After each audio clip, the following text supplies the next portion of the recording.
We kind of left off between verses 10 and about verse 13.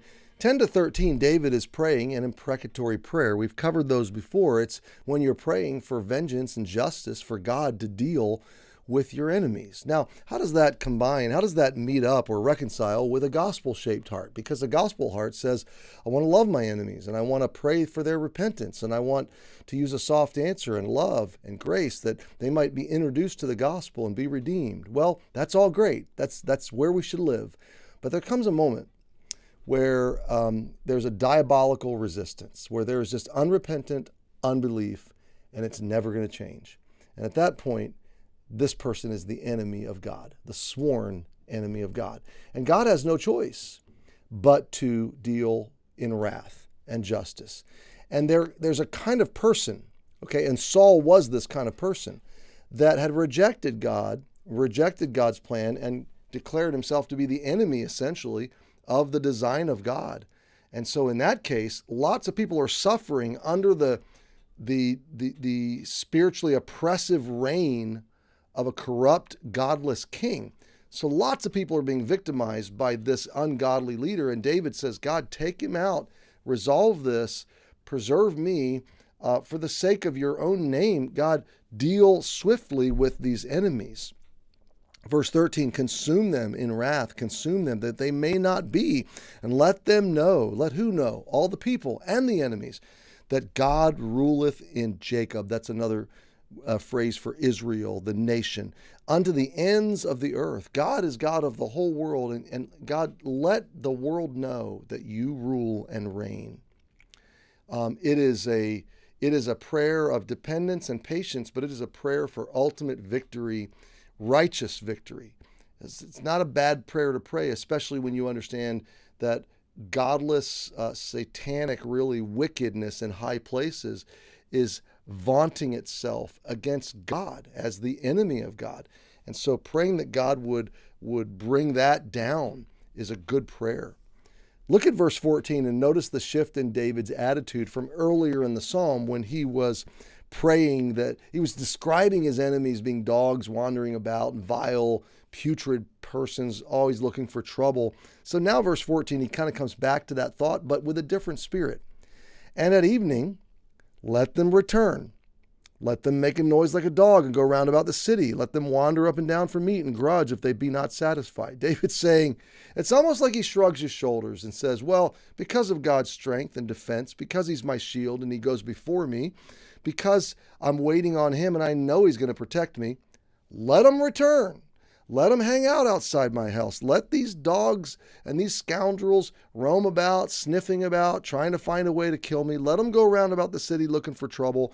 Let them wander up and down looking for food, looking for meat, looking for trouble, and griping if they don't find satisfaction. Let them go. Just let wicked people do what wicked people do. Now, my friend, let me just pause and say here, it should not surprise us that rebels against God rebel against God. It shouldn't surprise us that corrupt people do corrupt things, that lost people who resist God do resistant things towards God and his people and his truth. It is the way things are. And the way to engage that is not culture war to dominate our way back into moral power. No, that's not going to get us anywhere because it doesn't change hearts. It just excites the war. It just ramps things up. Okay, no. There are times when I'm not saying we shouldn't get involved in community and voting and be a voice for right. No, what I'm saying is we shouldn't be surprised that wickedness does what wickedness does. And we need to understand that wickedness is on a short leash and it can only go so far as God permits it to go. And in the meantime, we are to be voices for the gospel because wickedness is going to march on until God brings it down. But there's a layer of people underneath that wickedness that are still receptive and seeking truth. There's a whole world of people that are being lied to by very wicked people in very powerful places in our society. And our job is to be voices of love and hope and to offer them a truthful alternative to the false narratives they're being force-fed through all the media and all of the governing powers that be. Our job is to be voices of gospel, hope, and the love and the grace of God. So David kind of resigns himself that wicked people are going to do what wicked people do, but I'm not going to worry because God is my defender. He's my shield, my protector. He's ultimately going to bring this all down. So look at verse 16. Now he's going to personally resolve. I will sing of thy power. Really, David, you're going to sing? I mean, you just got let down out of a window and you're escaping for your life and people are wanting you dead. What do you have to sing about? David says, I will sing of thy power.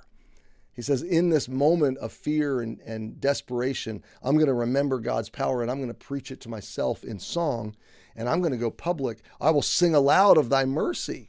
I'm not afraid of being heard as a mouthpiece for the mercy of God. I will sing aloud of thy mercy in the morning, for thou hast been my defense and refuge in the day of my trouble. I'm going to wake up every day and I'm going to sing. I'm going to worship. I'm going to thank God for his power. I'm going to sing of his mercy because I am sure he's my defender and he's my refuge in the day of my trouble. Now look at verse 17 and we'll wrap up. Unto thee, so now he looks up, unto thee, O my strength, I will sing. Now let me just pause and tell you, this will change your whole heart. If you look up to him, no matter what's going on in your life, if you look up to him and you say, unto thee will I sing, O my strength. You are my strength. For God is my defense and the God of my mercy. There he comes back, right back around to the strength of God and the mercy of God. Listen, because of the mercy of God, you can now have access right to his presence, and you can know he is with you and he accepts you, and you can know at every moment of every day where you stand with God. Why? Because he's not relating to you on the basis of your performance. He's relating to you on the basis of his mercy provided through Jesus. If you haven't received Jesus, trust him. Cry out to him for salvation, and he will give it to you. If you have received Jesus, then recognize Jesus is your advocate, and you are the object of mercy with God. And therefore, you can say, he is your defense, and he will be today your strength. So look up to him and say it. Oh, my strength. Oh, my strength. God, you are my strength. Hey, have a great Friday and a great weekend. I hope to see you Sunday. If not, we'll talk on Monday.